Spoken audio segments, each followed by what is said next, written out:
കൂലി. രജനീകാന്തിനെ നായകനാക്കി ലോകേഷ് കനകരാജ് സംവിധാനം ചെയ്യുന്ന ചിത്രമാണ് കൂലി. സൺ പിക്ചേഴ്സിൻ്റെ ബാനറിൽ കലാനിധിമാരൻ പ്രൊഡ്യൂസ് ചെയ്യുന്ന ചിത്രം എൽസിയിൽപ്പെട്ടതാണെന്നറിയാൻ നമ്മൾ ഓരോരുത്തരും കാത്തിരിക്കുകയാണ്. അടുത്തത് കമലഹാസനെ നായകനാക്കി മണിരത്നം ഒരുക്കുന്ന തഗ് ലൈഫാണ്. നായകന് ശേഷം കമലഹാസനും മണിയും ഒന്നിക്കുന്ന ചിത്രത്തിൽ ദുൽഖർ, തൃഷ, ജോജു തുടങ്ങിയ വലിയ താരനിര തന്നെയുണ്ട്. ശങ്കർ നിർമ്മിക്കുന്ന ഇന്ത്യൻ 2 ആണ് അടുത്ത ചിത്രം. ലൈക്ക പ്രൊഡക്ഷൻസും റെഡ് ജയന്റ് മൂവീസും കൂടി ചേർന്ന് നിർമ്മിക്കുന്ന ചിത്രം ശങ്കറിൻ്റെ തന്നെ ഇന്ത്യൻ 1ൻ്റെ തുടർച്ചയാണ്. 250 കോടി ബഡ്ജറ്റിലാണ് ചിത്രം ഒരുങ്ങുന്നത്. അടുത്തതായി മോഹൻലാൽ നായകനാക്കി ജിത്തു ജോസഫ് സംവിധാനം ചെയ്യുന്ന റാം എന്ന ചിത്രമാണ്. ഈ ചിത്രത്തിൽ തൃഷ മോഹൻലാലിൻ്റെ നായികയെത്തുന്നു. ഇന്ദ്രജിത്ത്, സുകുമാരൻ തുടങ്ങിയ ഒട്ടേറെ താരങ്ങളുള്ള ചിത്രം 2 ഭാഗങ്ങളായിരിക്കും പൂർത്തിയാവുക.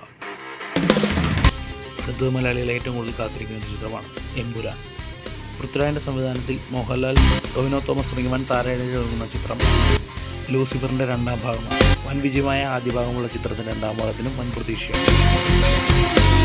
ബിദിൻ മാനുവൽ തോമസിൻ്റെ തിരക്കഥയിൽ മമ്മൂട്ടിയെ നായകനാക്കി വൈശാഖ് സംവിധാനം ചെയ്ത ചിത്രമാണ് ടർബോ. ആക്ഷനും കോമഡിക്കും മുഴുതിയുള്ള പ്രാധാന്യം ഒരുക്കുന്ന ചിത്രം വൈശാഖും മമ്മൂട്ടിയും അനുഭവിച്ചപ്പോൾ എല്ലാം സംഭവിച്ച പോലെ ഒരു മെഗാ ഹിറ്റ് ഈ ചിത്രത്തിലും സംഭവിക്കുമെന്ന് പ്രേക്ഷകർ പ്രതീക്ഷിക്കുന്നു. അല്ലു അർജുനെ നായകനാക്കി പി സുകുമാർ സംവിധാനം ചെയ്യുന്ന ചിത്രമാണ് പുഷ്പ 2 ദി റൂൾ. ഫഹദ് ഫാസിൽ, രശ്മിക മന്ദാന തുടങ്ങിയ വലിയ താരനിരയാണ് ചിത്രത്തിലുള്ളത്. പുഷ്പയുടെ ആദ്യ ഭാഗത്തിന് അഭിനയത്തിന് അല്ലു അർജുന് ദേശീയ അവാർഡ് ലഭിച്ചിരുന്നു. വെങ്കിട് പ്രഭുവിൻ്റെ സംവിധാനത്തിൽ വിജയ് അഭിനയിക്കുന്ന ചിത്രമാണ് The Greatest of All Times. Prabhudeva, Prashanth, Ajmal തുടങ്ങി വൻ താരനിര തന്നെ ചിത്രത്തിൽ